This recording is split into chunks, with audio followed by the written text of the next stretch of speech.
Abu telah menyatakan tun yang kala sana dengar bak wate ya gepidato Abu atas panggung hidup belah di orang yang kaji pegah kan lagi lung purno orang yang pernah jibut hino tapi ji hanale jipate lagi Abu purno bek pegah-pegah dro alumni Palu Gading menyok iktikad ji kamu bah kan lagi gubernur le Abu ji kan alumni Palu Gading haram pegah dro alumni Palu Gading ipidato aliran Salik Buta ji pidato tentang perkara-perkara yang tidak pernah diajarkan oleh Abu Huinoi Dayak.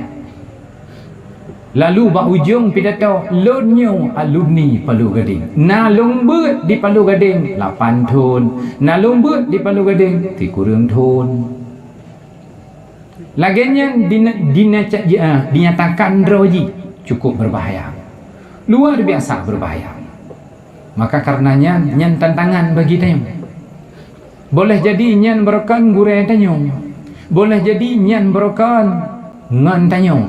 Tapi jino bak wateji kan melenceng dari akidah tanyo, ji kan rakan tanyo le, kan murid tanyo le dan kan gure tanyo le. Tayang dici, hana tayang tu. Nabi ke Abu Lahab tahu ke? Nabi ke Abu Lahab tahu ke? Apa? Itanyo ke ji tahu? Cara tekan, tabah tekan, kadang cik gure, kadang cik ngan tu. Nabi ke Abu Lahab apa tu? Tetap kafiratun. Kafir. Iji menyu masalah syara lebih raya masalah iman dan i'tikad.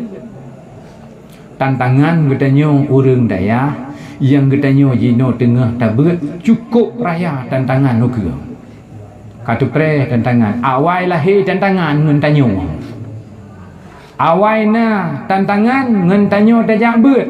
Dan katanya tajak betnya salah satu tujuan adalah untuk memberantaskan syubhat-syubhat yang terjadi di kampung tanyo dalam masyarakat tanyo.